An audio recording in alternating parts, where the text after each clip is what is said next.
The American Centrist. First, another interlude. I mentioned the Centrist Manifesto by Charles Whelan in a previous video, and I've since done a little more research, along with Barbara Regan of Braver Angels of New Mexico. But my kids tell me that no one is going to listen to me talk about politics unless it is accompanied by some sort of catchy YouTube or TikTok video feed. So here we go.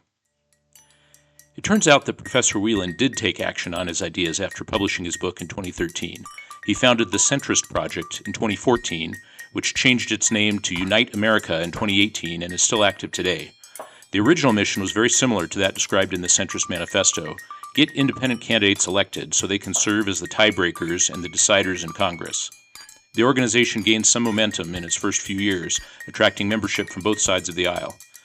Unite America and affiliated state organizations supported over 30 independent candidates on ballots across the country in 2018, but only 4 won their elections. Not a great success. Was the country just not ready to seriously consider independence?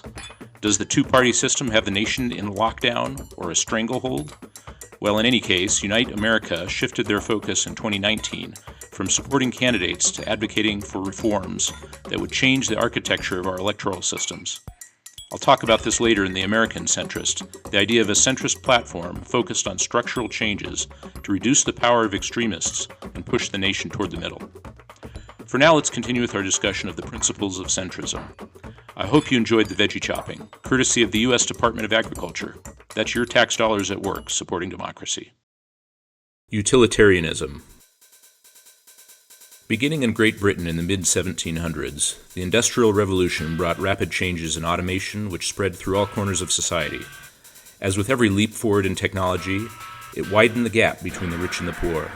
The formerly agrarian lifestyle of many gave way to the economic juggernaut of automated manufacturing at a scale that only the wealthy capitalists could afford. While ultimately industrialization would raise the global standard of living, prolong life expectancy, and reduce infant mortality, the urban living conditions of factory workers were in many cases appalling and oppressive in the early phase of this revolution. Utilitarianism was a response to these conditions as society grappled with what morality should look like in this new age. Jeremy Bentham, often credited as the father of utilitarianism, summed it up concisely: the greatest happiness of the greatest number is the foundation of morals and legislation. Bentham's thoughts on this were first put to paper as "it is the greatest happiness of the greatest number that is the measure of right and wrong," in a fragment on government written in 1776. That date should sound familiar. The values associated with utilitarianism were already entering the Western zeitgeist as the founders of our nation made the challenging decision to break from England and pursue democracy. The language also evokes the Declaration of Independence itself, which states that the pursuit of happiness is an unalienable right. The second pillar of American centrism, then, is utilitarianism, the pursuit of the greater good. Per our earlier discussion on human nature, this is what distinguishes us from animal, defines being human, and is the bar that we must hold up for ourselves, for politicians, and for our government. The day after the 2024 election, my 16-year-old son and I were getting breakfast in the kitchen and discussing the results of the previous night. He told me, "Dad, I think people were just thinking about what was best for themselves and their families, and it seems like that is a good thing." There's no question that we all think about our families first. It is a product of the evolution of the human species. Loyalty to our tribe is part of what helped our ancestors to survive in a world full of mortal threats. But it is also more than that.